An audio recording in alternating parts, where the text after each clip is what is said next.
Welcome to the Practice Podcast, a show created by lawyers to help lawyers in life and business without all the complicated lawyer language. Let's welcome Bast Amron founders and your hosts, Jeff Bast and Brett Amron. Hi, Jeff. You asked me to be quiet, so. Hi, Brett. How are you? Happy Friday. Happy Friday. We're recording a podcast on a Friday once again. Yes. Great way to end the week. How's your Friday going so far? It just got better.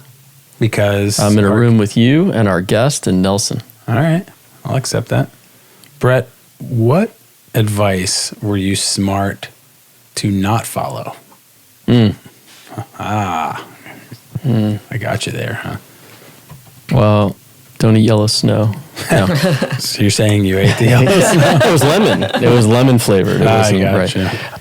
I got some advice when I was transitioning to open my own firm or thinking about it, or actually I had announced that I was leaving and I was doing it, and I got some advice to maybe listen to what my existing firm had to say and not leave. And I said, I don't want to do that. I want to do this. I want to take the chance on myself. And I never sort of used it as an opportunity to create leverage. I never thought about staying. I was like, I'm going in and I'm leaving. That's what I'm doing. And I got some advice, and I'm not going to say who gave it to me, that said, no, because they said, well, let's talk. I mean, if you should listen to them. Hey, at least listen to what they have to say, and maybe they'll offer you something that will make it attractive to stay. Reconsider. And I said, no, I don't want to do that. So that was advice I didn't follow. Caution against risk, essentially? Yeah. It was more about... Yeah, I mean, it was about, well, you have something that's good, which it was, but I said, no, this is what I want to do, and I ignored that advice. Good. Yeah, sometimes we don't listen to our advisors, and we follow our instincts, even when everyone else is saying not everyone, but this was... Or some people. Some people, right. Yeah. What about you, Jeff? Mine would be... Yet he's still a partner with me. That's the advice he didn't... Exactly. Don't do this, right? Why do you want to do that? I mean, probably the same, I would say the same thing is that people, question whether or not... I don't know if it was advice as much as feedback that why would you take a step down? Like that's what it was. You work at a prestigious law firm. Right. Why would you step down and be a solo practitioner? Is like the suggestion was that it was a downgrade to me. And I just didn't care about that. I was like, I don't see it that way. And two, if others do, I'm okay with that.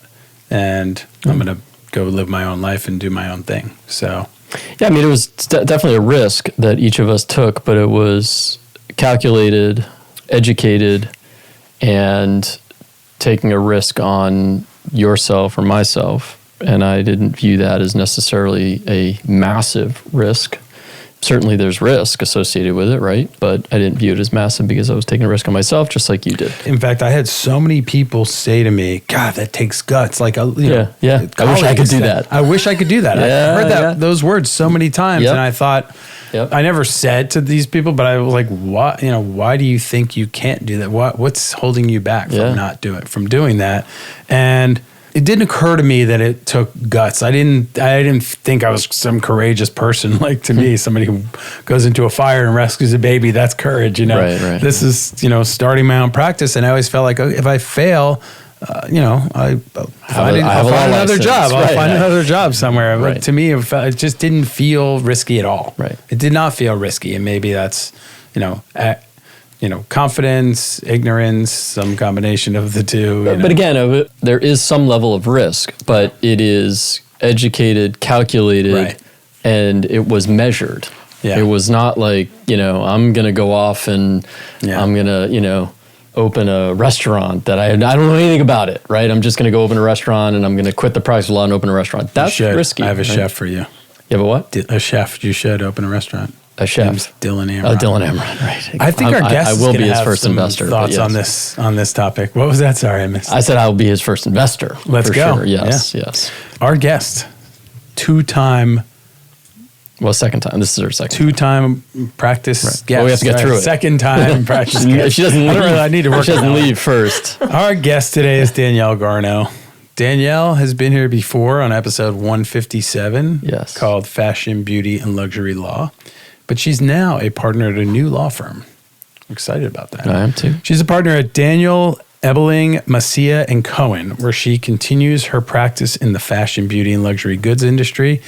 As a transactional litigation attorney, Danielle counsels clients on brand development and protection, including startup structuring, commercial guidance, trademark, copyright, social media, marketing, licensing, advertising, everything. Business litigation. She's got clients all over the world, ranging from emerging designers to global luxury brands, and she helps them navigate all types of legal challenges while supporting their brand growth and long-term success. And we're excited to have you back. It's great to be here. Welcome back. Lots of changes. That whole entree, I was like, well, that's going to dovetail nicely with. Did you plan that? I did. Well, ChatGPT gives him questions to ask me. So we did not plan. I didn't know what he was going to say. So no, the answer is no. We did not plan that.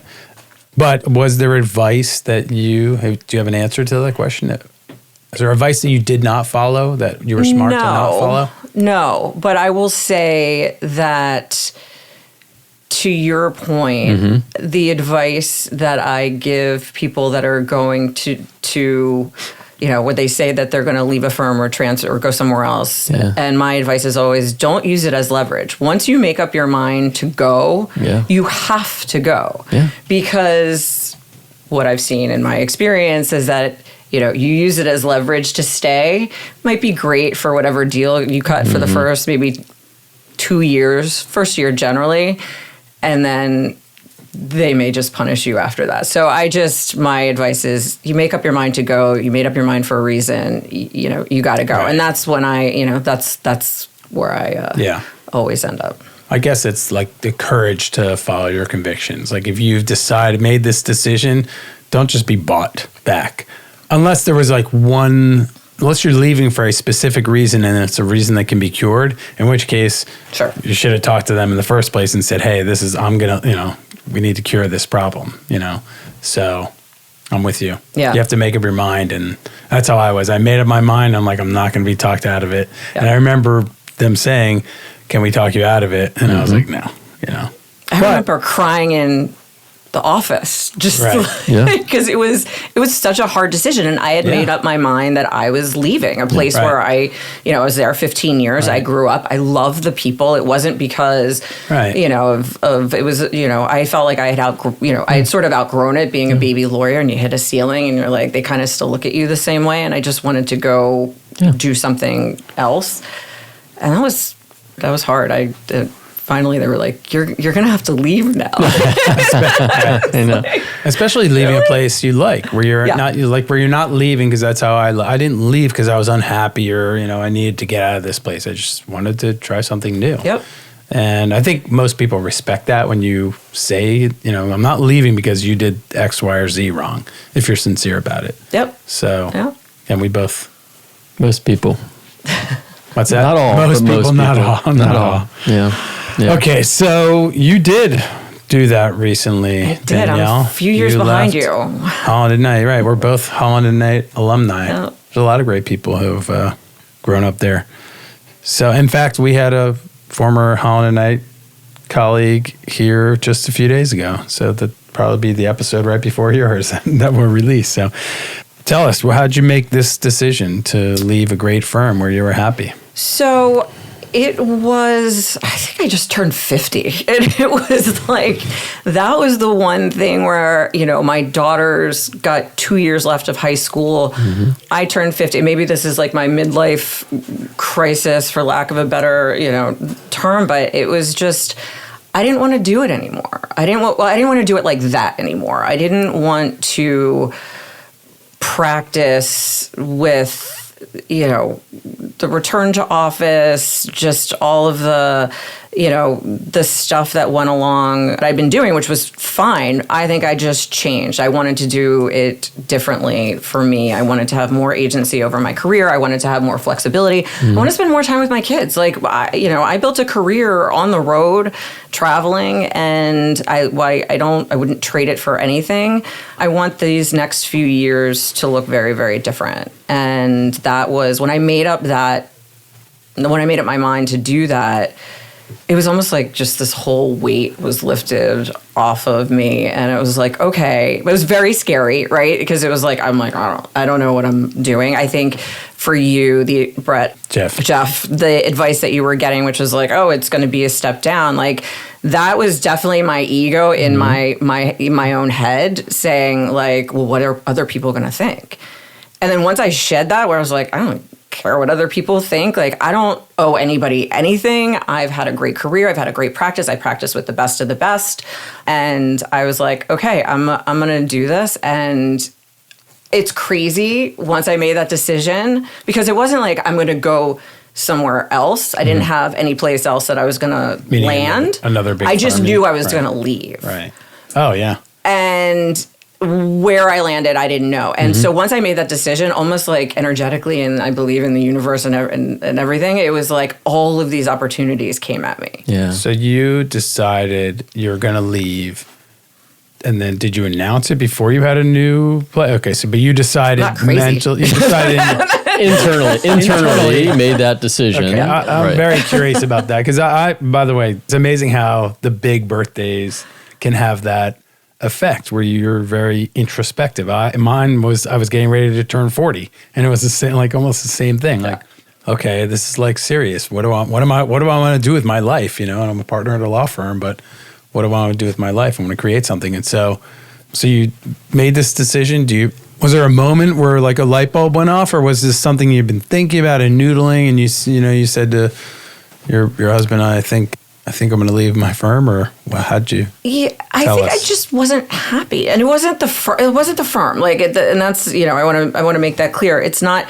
It's just that I wasn't happy doing it the way that I was doing it anymore, and it started to take all the joy out of what. And I really love what I do. Like, I really love my clients. I love what I do is a lot of fun. I get to be creative. I get to see cool stuff and make cool stuff and be a part of some really great projects, and I love that. And what I loved most about my job is I love the hunt. Like, I love going out, client acquisition, just going out, presenting. I love the hunt, bringing back a new client. Like, that was that kept me alive.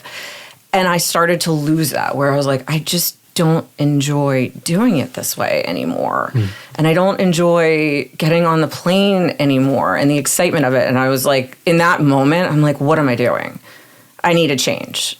And I didn't know what that looked like. And I didn't know if it was, do I go to another firm? Do I go in-house? Do I do something completely different? So I didn't know what that looked like, but I knew that I wasn't happy, and I knew that I had to leave. And then once I made that decision, once I got over my own ego and got past that whole, what are people going to think about me? It made it so much easier. And it, like I said, there was just a huge energy shift, and it was, people just brought opportunities to me. And that was super, super exciting. So was there a contemplation of leaving the practice of law entirely? Or was it just, okay. So this was like I'm 50 and what am I doing? I need a change. Yeah. Okay. Yeah. And then, so the opportunities came to you to stay in the practice and continue to do what you do in terms of fashion law and continue that on. Was there a thought in your head like, I got to go somewhere, if I'm going to do this, that's fine, but I got to make sure that my clients are going to follow me, right? I mean, that's a concern too. Right. So that was what I wanted to do, was do something different, more on the business side. And then I created my own business, which I'm sure I will plug at some point during this. But like I said, I loved what I do and I love my clients. So I needed a soft landing. So at some point, it was, okay, do I just open up my own shop?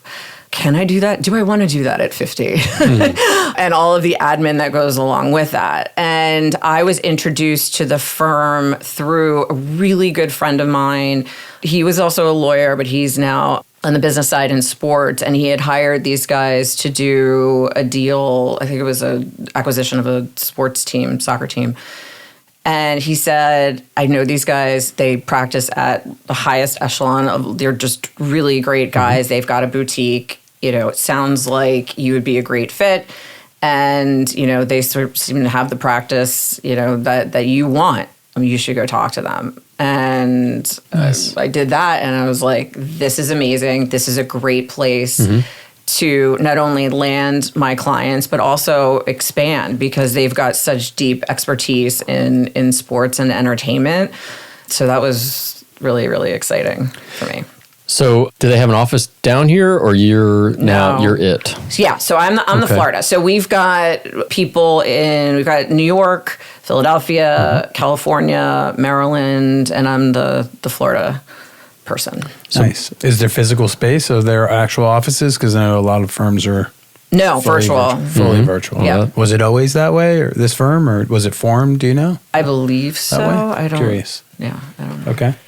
So I want to hear about the new venture as well. But before that, what were some of the thoughts going through your head now that you've, sort of gone this path of like things I can do next? I'm just curious. Because, I'm sure Jeff has them. I have, everyone has them at this age. Yeah. Like, I don't know. You don't have any. No.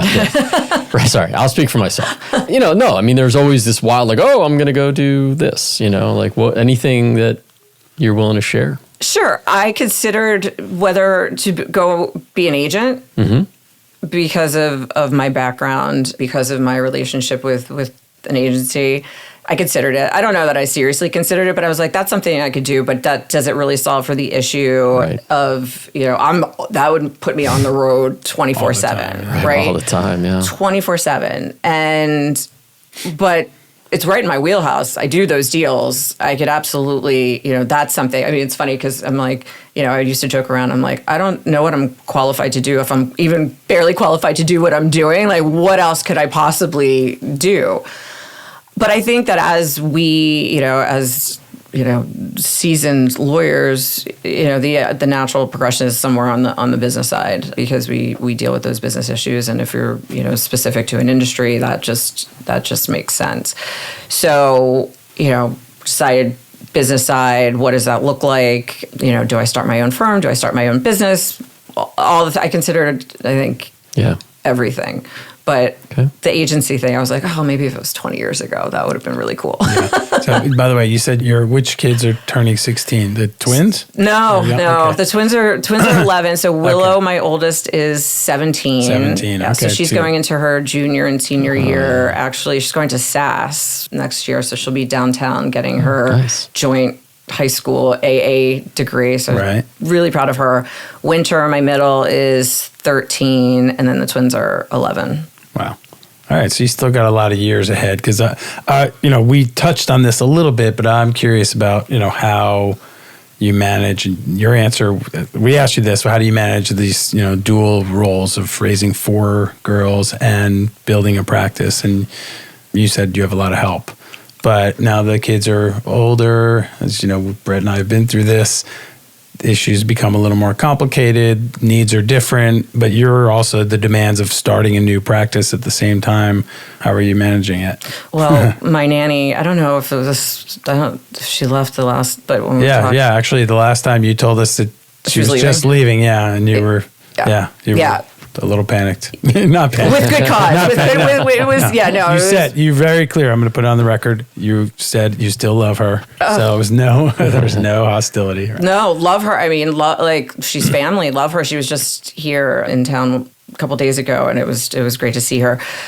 When she left, that was another thing I think that everything changed, because when she left, I mean, she was chief of staff. Like, she kept everything running and together, and I realized that, I mean, you can't do it. Like, you just can't. I don't care who you are. Like, you can't raise 4 kids, have a career, a book of business. You can't be a partner in a big law firm, and without somebody doing it, like, you just can't. I tried, and I failed miserably. And so I tried to hire somebody else, and she was terrible. And so then I was like, all right, well, I'll just do this myself. And I realized that, maybe big law doesn't really work for parents that don't have, somebody who's there. And I tried it. If somebody's out there doing it, God bless you, and that's amazing, and would love to hear more. But I absolutely could, between the doctor's appointments and the after-school activities and the picking up, and my daughter drives, so I had her, try to help out, and it was still a lot. So that was another thing where I was like, I don't want to do this. And I really enjoyed actually being home. Like, I really, really enjoyed being home with the kids and doing the things and being, present and being a mom. And that was something, of course I'm a mom and I do things, Right. but I was just doing it differently. And so I really enjoyed that. And I was like, okay, well, I can't do the big law thing like this. So something's got to give. And I think it was just a confluence of events, and it just all hit me at once. And Did you actually take time in between jobs? Like, actually take a month off? No. We're seeing a head shake. I mean, 4 daughters, right? Like, I they're like, I call them Chanel killers. Like, there's no way, there's no way. They're so expensive. The burn rate. The burn rate is high. So did you go from Friday at one firm to Monday at the other firm? Yep. Or you did? That's exactly what I did. I've done that every time. All right. Well, here's the advice for the next time. I hope there's a next time. Take some time off. That's it. Are we done? all. We're it? done? We're ending? No. That is all. So tell us about, so you switch firms. You're now working at this other firm and continue with your practice, working remotely and living your best life at this point. It feels that way. Great. I'm so happy. Good. I can't Are even you? That's great. I really am. I'm really happy. I mean, people are like, it looks like you've taken 10 years off your face. And I was like, well, I've got a really good dermatologist, but thank you. But I think it's like the weight that has been lifted, it just feels really, really good. And, every day's different because I'm doing so many different things that every day is somebody gets attention, something gets attention, and it's just different. It's not like this monotonous But your clients are the same, Clients more are the or same. less, but your life is so different. My life is so different. So I'm say also more. I'm working with, so I started a branding masterclass workshop for lawyers because lawyers suck at branding and marketing themselves. We're not taught to do that ever as associates. In fact, we're told to not do that. All you have to do is keep your head down. And then when you pick your head up at as a 6th, 7th, 8th year, you don't even know where to start as far as building your own book of business or marketing yourself or becoming a subject matter expert in whatever it is that you're doing. So this class is designed to help and distill the 25 years of throwing stuff at the wall and seeing what sticks, distilling that into an 8-week class for lawyers, and you get CLE credit. So how often? So it's 8 weeks. 8 weeks. How often does it meet? Once a week, an hour a week. And in person, Zoom. Zoom. Okay. And how many cohorts are you going to have? Because obviously you do an 8-week and then it's done, right? And then I think as many as it demands. So, going through this one, which will be, the first and proof of concept, and I think it's going really, really well. It's really a mix of lawyers that are sort of our vintage and younger ones that are starting out. There's in-house. There's actually a non-US lawyer. And so it's, so it's interesting and in big law and a boutique. And so we've got this really good mix. And what's great is it's also like networking for them too, right?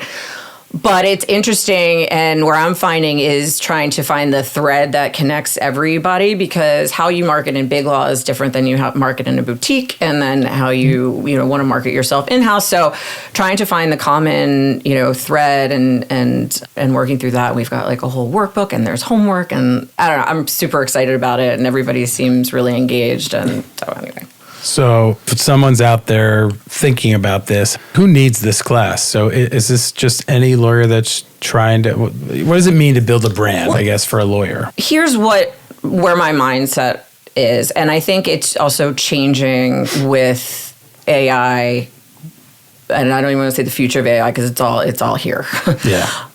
Lawyers of our vintage, who have seen. By the way, I'm happy to be in that cohort. I'm happy to be. Yes. I'm happy to be. I like vintage better than being old, but I appreciate that. But we've seen some stuff, right? Yeah. We've seen a lot, and we are trusted advisors to our clients because we have seen a lot, and they know that they can call us and they have a question, and we could, based upon our judgment, or if it takes delving into research or whatever, but we can advise because of our experience. I think what's going to happen between years 1 and 5, a lot of that experience is going to be obsolete because, obviously contract review, doc review, analysis, summaries, all of this stuff is all going to be, is going to be done by AI. So I think that our practice is going to be significantly impacted, and the legal profession is going to be really impacted.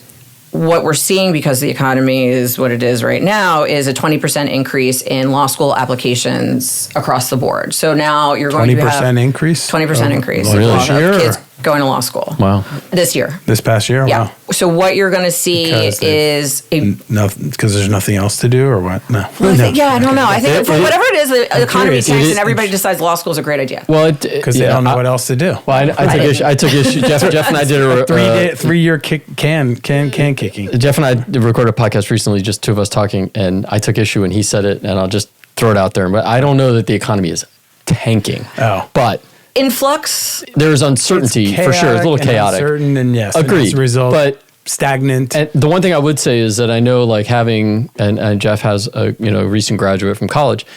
Kids are having a hard time, finding jobs, and I don't know what that is. What the reason for that, and I don't, whatever. But kids are having a hard time, finding jobs across different spectrum, different opportunities. So I think that's probably part of the reason why the law school applications are up 20%. There is some percentage of those kids who are like, you know what, I'm just going to go to law school. And when I was in school, it's the same thing, right? I mean, I don't know about you guys, but there were kids in my class that were like, yeah, I'm here because I didn't know what else to do. Or I didn't have anything else to do. I think I said that on the last podcast. I was Right. Yeah, I only even took the LSAT because my friends were taking the LSAT. It was not even on my radar. Yeah.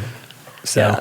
Kids are having a hard time finding jobs. It's going to be the same when they're coming out of law school because all of those, First year, yeah. Yeah, all of those spots. I mean, I can't see that the hiring numbers are going to be that high because a lot of the work that needs to be done can be done by AI. So the first year work, like the junior work. So the slots are going to be less.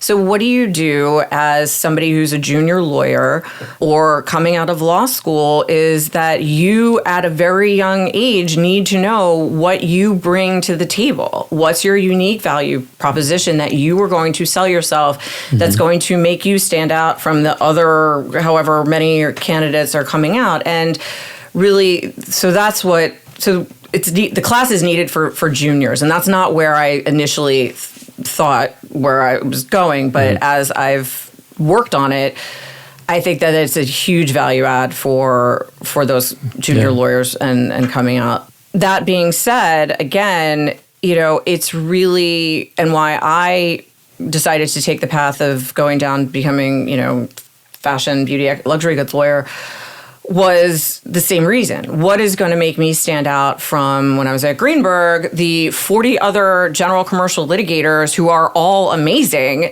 what's going to make me stand out from them? And, I went down that path of branding. And I think no matter what you do, you bring something special to the table in that field, and you have to figure out what that is and how you're going to sell yourself. And again, I think that it is way too late as, mid to senior level associates or junior partners to learn to do that. I think that, we as senior lawyers need to teach them how to do that because otherwise it's a total disservice and you have just a bunch of people floundering and not really setting themselves up for success. So you're not going to let me into your class? Is that what you're too old? I offer. Too vintage.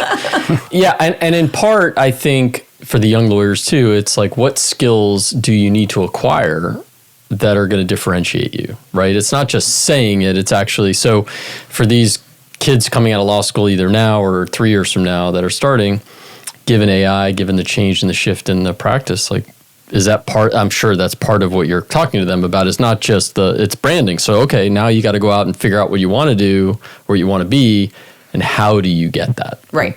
Right. And that's developing a skill set. Right. And so, everybody, and even I did this when I came out of law school. I was like, I want to be an entertainment lawyer. And I remember interviewing the senior partner, head of the entertainment group, was like, what does that even mean? I'm like, I don't know.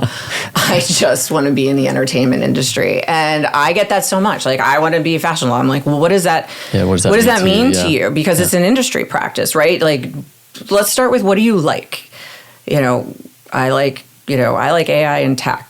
Perfect. There's nothing but like that. That would be the perfect answer. And let's figure how you become the subject matter expert in technology and working on, SaaS agreements and AI, and everything is now or IP, whatever, or litigator. I mean, whatever you want to do, you become a subject matter expert in that, and you become good at it because first you need to be a good technical lawyer. And then you figure out how you need to apply that and get into the industry that you want to be in. So what's the name of this program? It's Etra Brand Masterclass, and Etra is French means to be. So we're gonna put that in the show notes and a link to. I'm sure there's got to be a website. There's a website, right, to go sign up. Have we met? Are you the faculty, or do you bring in other teachers as well, or who's doing? Yeah, this? I'm doing it with my partner Heather Monahan, who happens to be one of my best friends, and she is a public speaker extraordinaire, TEDx, TED Talks. She's written 2 best-selling books. Wow. She does this for a living, and she's really, really good at it, and she's super inspiring. And she came to me actually a few years ago, and she said, I want to do this. And I'm like, okay, I can't. Like, I don't have the time. I don't, I don't think anybody's going to be interested. And it's amazing what's changed in a couple of years as far as, the legal profession. And finally I was like, yeah, I think that this is the right time to do it. Right. And so we did it. Because I'm starting a new practice and I want to spend more time with my kids. So I'm going to start another thing. I want to start teaching a class. I didn't want to highlight that, but I mean, I know. She can't resist. I know. She can't resist. I can't not be busy. It's I hate not being busy. Of course. Yeah. Well, I mean, you have 4 girls. Like, that alone is going to... I think you're right, because I think as technology and AI advances, the skill set part of this is going to become, in some respect, less, not important. It's always going to be important, but less, prominent. And now branding, marketing, sales, like the people part of being a lawyer is going to become more important, because you're not going to be able to just show it as easily. You're not going to be able to distinguish yourself on skills alone anymore, because other people are going to have access to AI, and they'll be able to use that to fake it till they make it, There are a lot of great lawyers out there. There really, really are. And, and we're in the sales business. We just are. It's not like, we're as lawyers, it's so professional. We're put up on a pedestal as it used to be, like if our parents were talking about it, like this revered profession. There are a ton of amazing lawyers out there. Yeah. And so you need to be able to, outshine them. Yeah. And I think, for the young lawyers, I mean, like you said, with the AI and the technology, it's like years 1 through 3. It's like almost like when you get there, you have to be at year 3. Yeah. Because 1 through 3 is going to be, not entirely, but, in some measure is going to be swallowed up by technology. Yeah. I mean, look, there's always, I like AI. I'm working with an agentic AI company, which I think is fascinating. I'm not evangelical about it yet, but I think there's no substitute for judgment. I think AI, 100%. That's where that comes in. Yeah. It can do a lot of things, but I don't think that it substitutes for good judgment. Agreed. And I'm sure somebody will try to tell me and prove me wrong. No, but I think the technology, like you said, for certain things is a great starting point, right? And for first year, second year, third year, we ask them to research, we ask them to doc review, we ask them to draft things. And if technology helps with that, to get it to another point, and then the judgment comes in with, okay, let me review this thing, let me have to work on it. Yeah, except that we've already, I think it's different for us having access to that technology, because we've already done all the years of, Agreed. What you just said, the research, the writing. And so if you bypass that by employing AI, I think they're just not going to have the foundation. Well, so right. So then what happens, right? So then to me, it's, in law school, I think law schools have to, I've talked about it for years, but like they have to change. They have to be more hands-on. I think it's got to be more like med Practical. school almost, and practical, where you have, these internships and you have, and maybe the third year it's never going to happen because it's just money. It's a money issue. But who knows? It might be happening. We don't even know. But Yeah. I mean, we have law clerks here that are that's not, true. Let's ask that are, but yeah, I mean, I think there's got to be a shift in terms of the training, in terms of the education, so that when they graduate, and they're already using AI and they're dealing with that stuff already. So anyway, I just, there's a massive shift that is happening. And I think the branding part is a big thing that none of us dealt with. I like it. Did you do branding for legal podcasts? Happy to. Can you teach that class? How to brand your legal podcast.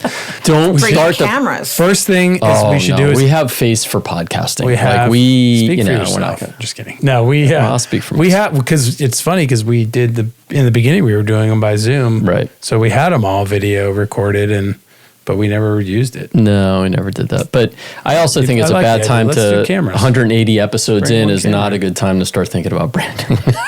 Just Just we're gonna update the picture. We talked about yeah, that. it's a little dated. Yeah. It's a little dated. And then the other thing is we're going to ask people to leave a 5-star review, subscribe to the show. That's called Like- Yes, you seg. like that? Like- that? Yeah.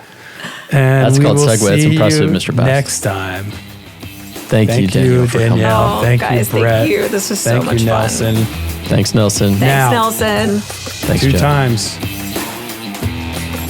For more information on this show and other resources, visit fastamron.com and connect with us on LinkedIn, Facebook, and Instagram @FastAmron.